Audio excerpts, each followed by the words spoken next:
உள்ள பிரச்சனை என்னன்னா 50 வருஷமா நடந்துகிட்டு இருக்கு. இந்த சம்பவம் வந்து நேற்று நடந்தது வந்து 4வது டேன் 5வது டேன். எதுக்கு நடக்கு எப்படி நடக்குன்னே தெரியாது. அதாவது இது 5வது ட்ரிப்பு, 50 வருஷமா நடக்கு. அதாவது ஏதாவது போய் ஒரு சண்டையை போட்டாங்க, அதுக்கு பதிலாக இந்த சண்டை நடக்குன்னா பரவாயில்ல. நேற்றெல்லாம் அமைதியான ஒரு நிலைமை. திடீர்னு வீட்டுக்கு வெளியே போறவங்க வர முடியாது, தோட்டந்துறவுக்கு போறவங்க வர முடியாது, கடை வச்சிருக்கவங்க வர முடியாது, படிக்கிற பிள்ளைகள் வர முடியாது, உத்தியோகத்துக்கு போறவங்க வர முடியாது. அமைதியான வாழ்க்கை வேணும் எங்களுக்கு. எப்படி வர்றது? யாரு கூடயும் சண்டை போடணும்னு நாங்க விரும்பல. அமைதியான வாழ்க்கை வேணும், நேர்மையா இருக்கணும், எல்லாரும் உழைக்கணும் பிழைக்கணும்.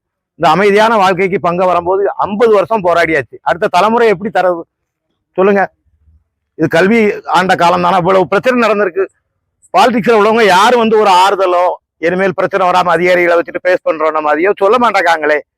இந்த நிலைமை நீடிச்சுன்னா நாங்க தேர்தல் எல்லாம் பாய்காட் பண்ணுவோம் நிச்சயமா. ஒண்ணு, அந்த பக்கத்துல ஒயின் ஷாப் இருக்கு. இந்த ஒயின் ஷாப் முதல் அகற்றப்படணும். பப்ளிக் போனா கவர்மெண்ட் சொத்தை என்னமோ எடுத்து அடிச்சுட்டாதான் நினைப்பாங்க. இந்த ஒயின் ஷாப் இங்க தேவையில்லை. என்ன அவசியத்துக்கு இது பிரச்சனை இழுத்து விடுறதுக்கா? அமைதியான வாழ்க்கை வேணும், இதுக்கு முடிவு பண்ணுங்க. இந்த அமைதியான வாழ்க்கைக்கு பங்கம் ஏற்பட்டுச்சுன்னா, நான் ஒரு ஆள் கருத்து இல்லை, இது எங்க மக்களோட கருத்து. தேர்தல் நிச்சயமா பாய்காட். எங்க மக்களுக்கு அமைதி வேணும், நல்ல கல்வி, நிம்மதி, நல்ல தொழில், எதிர்காலம். எங்களுக்கு மீடியா எல்லாம் ஒத்துழைப்பு பண்ணுங்க, அதிகாரிகள் ஒத்துழைப்பு பண்ணுங்க. எப்படி வாழ்றது? காட்டுக்கு போறவங்க வீட்டுக்கு வரணும், அடுத்த தலைமுறை நல்லா இருக்கணும். யோசிச்சு பாருங்க. சரி, எல்லாரும் ஒத்துழைப்பு எங்களுக்கு தாங்க. மீடியாக்களுக்கெல்லாம் நன்றி. என்னோட பேர் கோபிநாதன். நாங்க சும்மா ரோட்ல தான் நின்றுட்டு இருந்தோம்.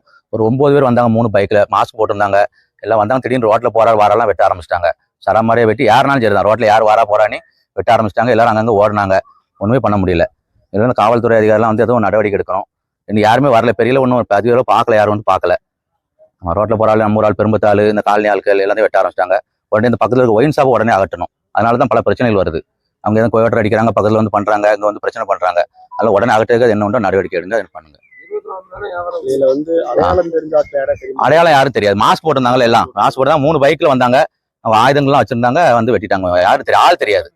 ஆமா, எதுக்கு வந்தாலும் தெரியாது. சும்மா வாரால் போற ரோட்ல வாரால் போற எல்லாத்தையும் வெட்டிட்டாங்க. இதுக்கு மேலே ஒரு 4 வருஷம் முன்னாடி இப்படி சம்பவம் நடந்துச்சு. ரோட்ல யாரெல்லாம் வராங்க போறாங்க அதெல்லாம் வெட்டினாங்க. இது நேற்று திடீர்னு எதிர்பாரா சம்பவம் தான் இது. திடீர்னு வாரால் போற ரோட்ல வழிமறிச்சு வெட்ட ஆரம்பிச்சிட்டாங்க. என் பேர் சொர்ணராஜ்.